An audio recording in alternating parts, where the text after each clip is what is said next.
So are we swingers?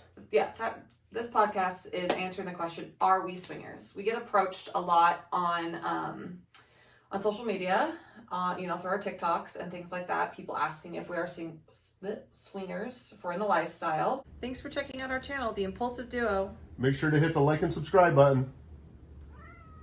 It is definitely something that we have explored in the past, and it was something that we kind of almost like, not in the beginning, but, several months ago, kind of thought that it was something that we might be into, because we did talk about having a little bit more of an open relationship. And well, yeah, because I think it all started a lot more about swinging and like doing it together. Like in the beginning, like in November, December, like when we first started talking about it, it was mainly more, I think, almost about like finding couples and swinging than it was about anything else. Yeah, and it was just kind of something that we felt comfortable, exploring together, because it was a male and a female type of situation, and finding, and then we also found out, that we knew this, but like finding females is like just females alone is a little more difficult. Mm-hmm. And so we're like, oh, what about swinging? And then we kind of just, honestly, TikTok kind of opened that door for me in that window, because there's so much of it, you see so much of that on there, and it kind of just... No, that's your For You page, not mine. Now it is.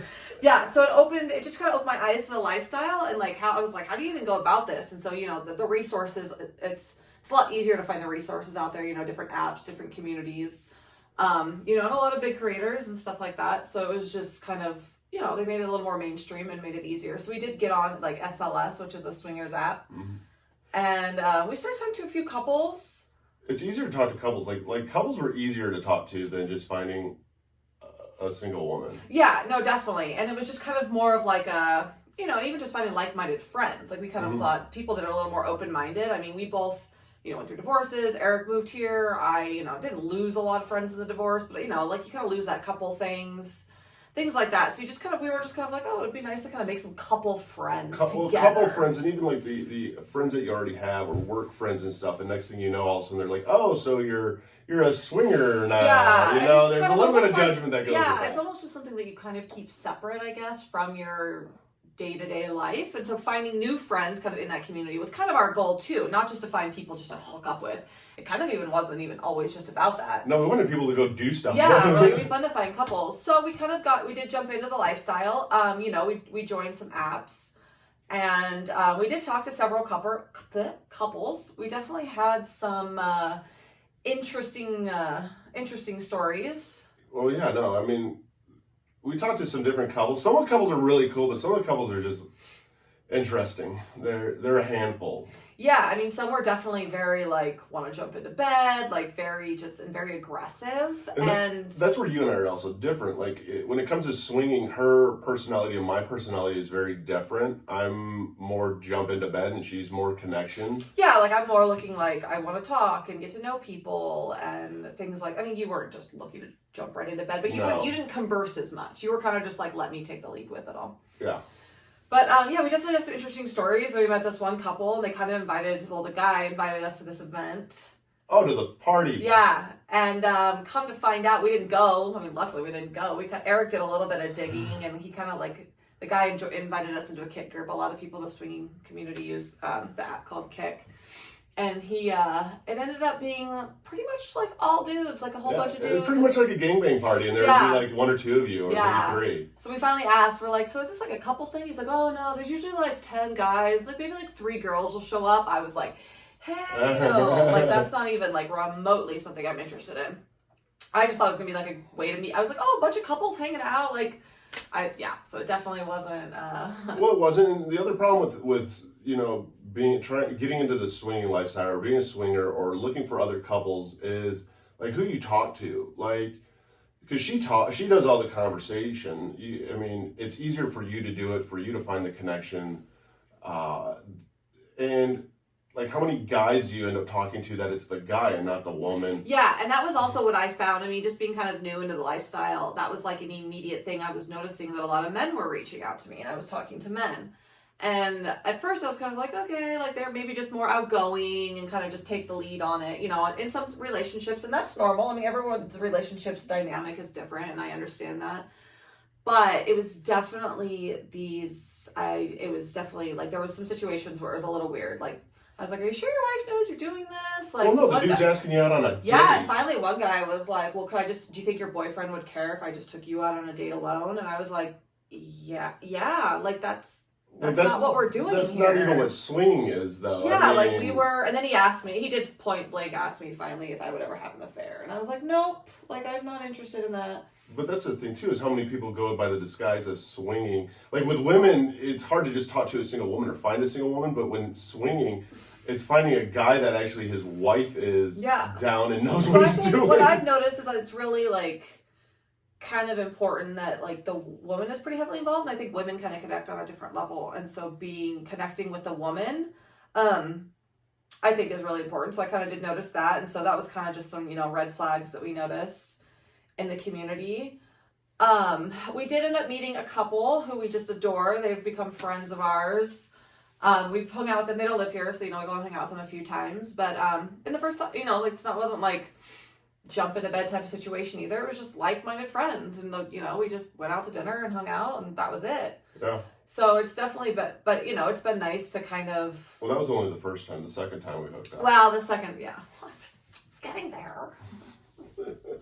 But it was just nice to, make some friends that were kind of just in the same mindset as you and like just have some fun. And I mean, and that's the thing too. It's, a lot of the people in the swinging community have been in relationships for a very long time. Our relationship, is newer, but it was something that we knew we kind of wanted to explore from the beginning because we're both just naturally a little bit non-monogamous and attention whores. Well, we're attention whores, and I mean, that's the thing that, if you are swinging or you want to be a swinger, I mean, you get a lot more attention, and that's cool. You get a lot more stimulation, but yeah, and that's what we crave. We crave the stimulation and like the attention aspect of it. Like that's who we are, and like that's our personality, and we fully like admit that. Like, it's not necessarily just 100% about the sex. It's kind of just that like the thrill of it is one of the main parts that we enjoy. Yeah, the thrill, and it's also hard though. Like, because we ended up meeting up with another couple. We became friends with them. We're still friends with them. And it's actually it's hard to meet up. In the swing community, I don't know how people find the time to meet up. I mean, that's one of the things that kind of turned us away from it even too a little bit is just, with one person, it's easier to balance that time, a couple and one person versus two couples, 4 jobs, kids, everything. Try to get the times to align is a challenge. Yeah, and everyone in this community seems to, we're parents, we're busy, everyone works, everybody's, kind of go. And then Eric and I have also noticed that when we do get that free time, it's pretty rare. We get like 1 or 2 nights, maybe 2 nights a week, but usually just our Saturday nights where it's like, we cannot have a kid, and that's only even every other weekend. It's not even every Saturday. Yeah. That's when I don't have my son. We, when we have that time that we're like, oh, we can just go out and have a nice dinner and sit and like not worry about anything, is we kind of like to do it alone. I mean, we like to build our own relationship too and date each other. So, it hasn't been, something that's like our number one priority. So, we don't actively right now seek out couples to swing with. Like, it is not our, it's not a priority, I guess. No, it's not a priority. Yeah. I mean, if the right couple approached, yeah. Yeah, and if it was kind of one of those things that just fell into place, like it was very organic, like. That's the thing. It has to be organic. Yeah. It can't be forced. I don't work well off a forced situation. Yeah, and Eric. Well, and that's the other thing too. Eric is sober. Gets a couple drunk people, a few drinks in us. We're like, whatever. Eric's like, I'm sober. Like, I'm tired. Like, this feels forced. So it has to be a very comfortable situation, for, him as well, and not feel like, he's kind of just... Hey, I'm along with all the drunk people. All right, let's just get sloppy wet. Yeah, so it just has to be kind of, it just has to be comfortable, I suppose. But yeah, so it just would have to be something that happened very organically. We met a couple, and we just happened to, like, our schedules aligned, and we all clicked. And also... finding 4 people that click is a lot more difficult than even finding 2 or even 3. Yeah. Finding 4 people, like I may be attracted to the woman, and and even attracted to the man, but he may not be, or attracted to the woman, or because our types are a little different. Our types are different. I mean, I think it's even harder for your side of it than my side of it, because well, let's face it, you don't like dick a whole lot. Yeah, so we can get into that part of it, but yeah, I mean, you like mine, which is nice, thank God. I like women, and so I'm not I find men attractive. Obviously, I like men, and I find men attractive, but it's not something that I feel like I'm in my life. I don't need to be with any more men. Like I don't crave that. I don't desire it at all, really. I mean, I would in this, in the situation. I'm not like opposed to it. It's not something that I'm like, yeah, I'd love to just go hook up with like some men. I just want to get smashed out. No, by both of you. Yeah, just It's not like you can already tell it's like that because you already do the whole that's the. And like even some of the in the swinger community, like they call it hot wife, where you're like several men at the same time. Does absolutely nothing for me. Absolutely nothing, and that's okay. Like I'm not talking to people that are into it. I'm fine. It's just everyone has their personal. Everyone has their own personal things and stuff, and that's where we even met. I mean, we've met a couple of different swinging couples out there, and the challenge too is that the two that we really talked to for a while, both of them ended up following all of our TikTok accounts. So since we all have multiple accounts, she has her personal, I have two of my personals. We have our joint account, and then all of a sudden they see different topics and stuff that you talk about. And now they're that, and one couple, they seem really cool to start with. And that's the thing is talking to somebody, you all have to kind of go at your own pace. And we are not aggressive human beings. We're very chill, very mellow. I'm like, let's have a drink. Yeah, don't get aggressivist with us because it's a massive turnoff. And that's the thing is you have to explain up front what your turn-ons and turn-offs are. Because this one couple was all about let's meet up. And it was hard because remember we would text them and be like, hey, we're going out. And they'd be like, oh, well, we're staying in. And then next thing you know, we had already made plans. And then they'd show up out. And then all of a sudden they'd be out and they'd be like, hey, we saw you at, a bar or whatever. Yeah, that was weird. This one couple was like, we saw you, but you looked busy, so we didn't want to bother you. And we were like, come say hi. We're so laid back. We were like, oh. They're like, you were talking to another couple. We didn't want to bother you. We're like, why didn't you come say hi? Come say hi. That's weird. That was an instant turn off. They were just almost possessive, really weird from the beginning. Mm-hmm. And it kind of turned us off. And then we went out again. We are both not possessive people. That's the one thing. We found a couple that was really possessive, and you have to talk to us, and it was maintenance, talking to them. Yeah, we don't do maintenance. Oh, no. But then that same couple we went out another night with just our friend, a girlfriend who's not that kind of girlfriend, just an actual friend. And we all ended up going to the gay bar downtown, and they were going to meet us there. They're like, oh, we're out too. We'll meet you there. And we get a text. No, you see him first. Well, you got the text. And I see him as we're going up the So we're going up the escalator to go to this bar. And they're standing outside. And the girl is sobbing. And her husband's holding her. And we recognize, obviously from their pictures, we've been talking for weeks.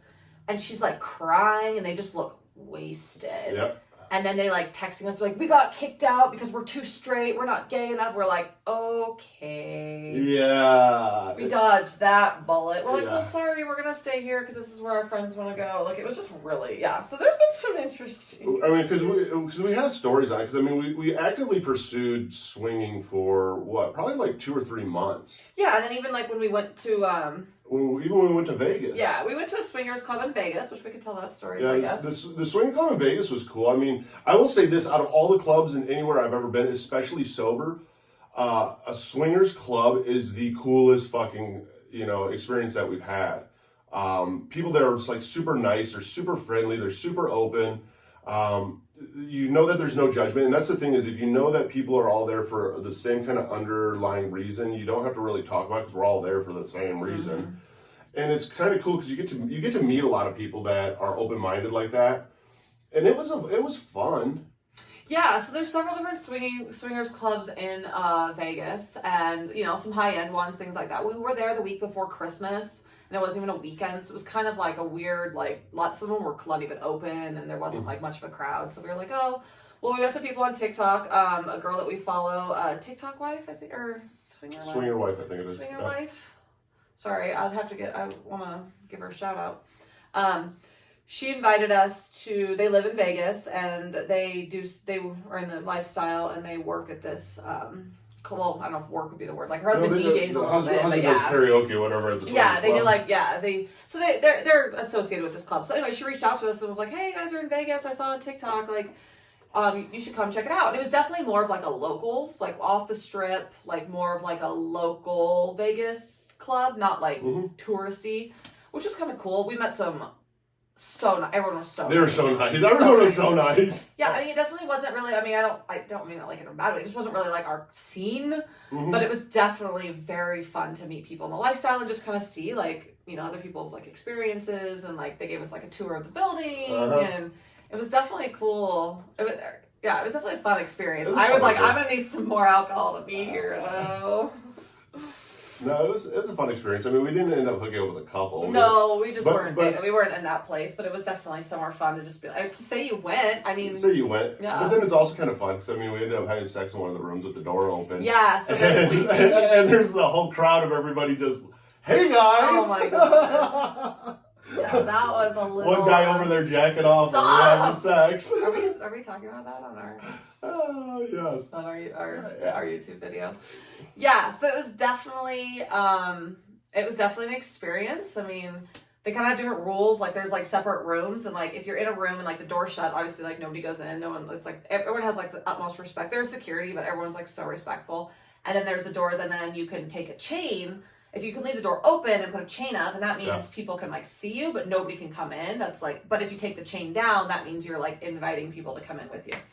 So we went in and we put the chain up. We weren't like wanting anyone else to join or anything, but it was definitely like, it was a fun experience. Although halfway through you're like, I don't know if I could do this, and I was like, focus. No, you will do this. That was the worst. We both just kind of froze halfway through. We're like, what are we doing? Well, that's the hard part too, especially like. And you're sober. I'm sober. And he's sober, and no one there is. Then you're ADHD, and you look up, and there's. I mean, it's not like one or two people watching. Well, and somebody started laughing, but they weren't laughing. They were just like having conversation. They're like, dude, they were laughing because when we first got to the swinger club, we'd never been to one, and we wanted to really see about the lifestyle. This is something we're super about.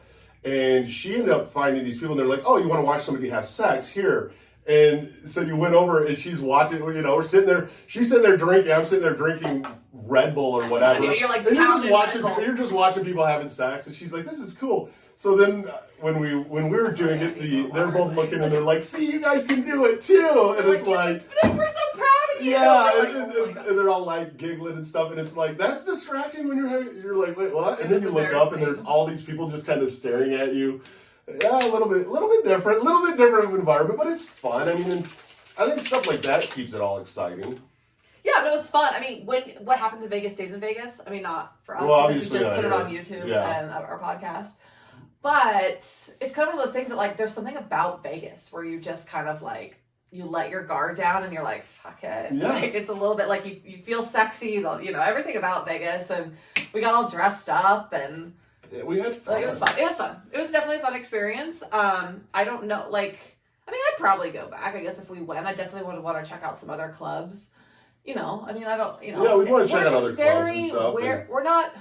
It's just hard when it comes to couples. I mean, it really is. I mean, that's the hardest thing about being, when it comes to swingers, is that couple. I mean, even when we were there, it was like you're looking at the couples and you're like, okay, if you're swingers, you're essentially swapping. You know, most swinger couples I don't think are like, me, I don't really care, but I don't think necessarily the other guy is going to be like, well, yeah, the wives can hook up or the girlfriends, whatever, but then we're all going to like, no. Like that's not a priority to me. Why don't you guys just go chill in the living room and I'll So like my priority is a bad word, but like I like to be with women, so I would rather like be with the women than the men. So like in my ideal world, I would be with a woman and with him, or you know, be with her and then just we could each be with our husbands. But that's not really where other people are at. So to find people that are kind of so it's just not easy to find. Like, it's just not easy to find people you click with always, and like who want the exact same things. And is it just?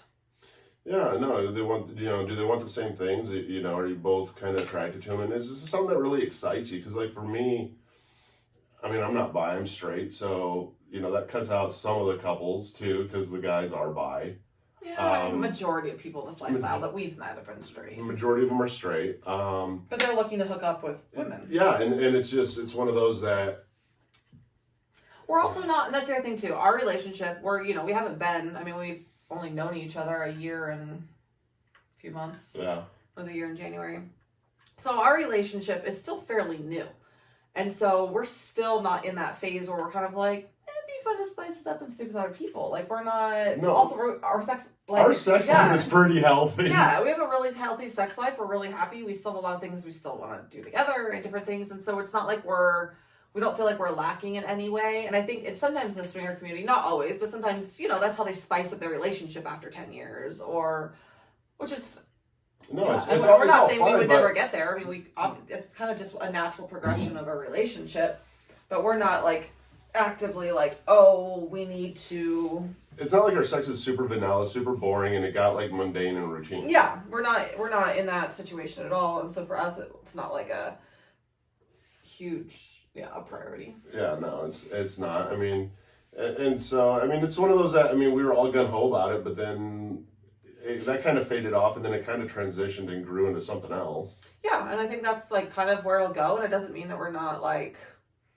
I think if like the right couple, like we did have a couple that we talked to a little bit like before Christmas, and then we did never meet up with them. No, we never met up with them. You know the ones that we talked to. Yeah, they had messaged again. Yeah, and they just seemed very like they seemed a lot like us. Yeah, and like so if it's someone like I mean we're not opposed to the idea, but like we wouldn't necessarily like a lot of these things like. Travel to make it happen. No, I couldn't see us traveling to literally make it happen. That's the one thing. Like, our time's too valuable. There's other stuff we'd rather do than like travel to make that happen. Yeah, we like to travel together and do things. And sorry, we're on our live right now, and someone just sent us a really pretty, like an underwater scene. Whoever just sent that, thank you. And sorry, I ADD. You're squirreling today. But no, I don't think that, when it comes to swinging, it's like where we're back at with our relationship. I think it evolved out of that some. Just because it's like the more and more you think about it, like you're just like, I don't really want dick. Yeah, I don't. And like, and just making that a priority. Like we don't really have the time for it. And there's just, there's other things I would rather do with my time and enjoy that time with you. We're still exploring and building our relationship. And there's so many things that we want to do together. Especially with summertime coming. Yeah, like that's kind of where we're at with it. So we don't. It's hard to schedule in. I mean, that's the other thing is it's hard to schedule in with two people and two other people's active lives. It's hard to schedule in. Very. That's the most difficult thing. And that's why it's like, even finding people that are local because like nobody ever searches in their own area either. They all search like outside of their area, and then it's like, okay. There's quite a few in Boise, like on SLS and stuff. We got lucky with that. It's the city that we live in. Yeah, if you're in a small town, you're kind of really screwed. I mean, Boise's not a huge, like, it's growing. I mean, there's a lot more than you would think here. Right. A lot more people in the swinging community. Well, it's a pretty conservative area, though. That's the other thing too is I don't even realize that because you do all you do pretty much all the conversating. That's how I knew that we got like away from swinging, as I wasn't added to kick groups anymore. Yeah, I was like, oh, no. I'm like, I guess we're not doing this anymore because every now and then I'd be like added to this kick group, and I'd get a text from you and be like, "Here's the couple," and I'd like screenshot and send it. I'm like, "Oh, okay, cool." And next thing you know, I'm in a kick group and my phone's getting alerted, ding, ding, ding. And then you're like, oh, I guess I'm happy friends with these people. Yeah. Hey guys. Hi new friends, how are you all? Yeah, and then Eric would feel like he had to say something, but he's so busy. And then, I mean, obviously most of the people that follow us and everything know, Eric's got his other, mental health TikTok and all of that he runs. So his phone is already blowing up all the time with stuff like that. He's got a ton of notifications from his social media and everything that he has to run. Plus, he works full time, and that's a big boy job. So he's got has to deal with that. And so his priority is like sitting on a phone and like texting and conversing with people is very difficult for him. And a lot of people think it's either rude or people like, you don't respond. And it's like he legit like cannot respond. If he answered every text that came through his phone, he would never put his phone down. Yeah, no, it would never be down. And that's the thing is, so it's like, kind of I'm the one that kind of takes the lead on. And it works better that way because you're the one that. Yeah, I'm more social and like asking questions and wanting to like get to know people. And I'm like, oh, that's Eric over there. He's here. He knows what we're doing. He's just. Right. Otherwise, my responses get like really robotic. Yeah. And I don't like that just because I'm used to. I trained myself to respond to text all in a certain way. But I mean, who knows? I mean, maybe one day we'll like be like, hey, we need to be hardcore swingers. But I don't think we're like, at that point. I mean, if the right couple approaches us, sweet. Yeah, we're not opposed to it. If it organically happens, it happens, but it is not something that we actively seek out regularly. I mean, we talk about it on TikTok. It's fun. We'll talk about our experiences. We love the people in the lifestyle. I'm obviously not opposed to it. It's just not in our like daily, and it's good content. Let's be honest. It's really good content. Mm-hmm. But it's not something in our day-to-day like personal life off of social media that we are like actively like pursuing. We have like, we went through the pursuing phase and it was like a lot of work. It's a lot of work. Yeah. And like, it's not my like, there's so many other projects. I just started a new career. We have like kind of some other side projects we're working on. We're trying to grow this account and do our podcast, and Eric's kind of trying to get back in his social media thing. Our long-term goal is for Eric to not have to work. Same with you then. Yeah, but real estate is a little more free-flowing, and that's true. I can kind of work on my own terms. We want to work on our own terms. We don't want to work for other people. No. So that's kind of our, That's like our overall goal, and so it's hard to work. It's hard to work swinging into that, especially when it's not a priority. I mean, and when you have kids, and we have kids, and we have kids, and so especially with summertime coming up, and then all those activities. We actually may have more time in the summer. My daughter is gone for a little bit with her dad, and like summer, I feel like you have more hours in the day in the summer, even though you don't. But because of the daylight, you feel like we have our evening. You feel like your evening lasts longer. Yeah, you feel like it's okay. You're outside on a patio, like hanging out longer. You're not like, oh, time to go home. It's dark. It's dark. Yeah. I do feel like you just have more time. Plus, you don't have to wake up like quite as early to get kids to school. Yeah, and all that. Yeah. So you can sleep in a little. We can sleep in a little more because we're not getting kids off. So, So it's maybe in the summer we'll have more free time for friends. With friends. For playtime. I think that kind of answers the question if we're swingers or not. Yeah, the answer is no, but yes. I mean, no, but yes, if that's even an answer. Yeah, we didn't really answer it. Well, because it's a yes and a no. It's not something that we're actively hunting down. Yeah. So that's our answer. Yeah.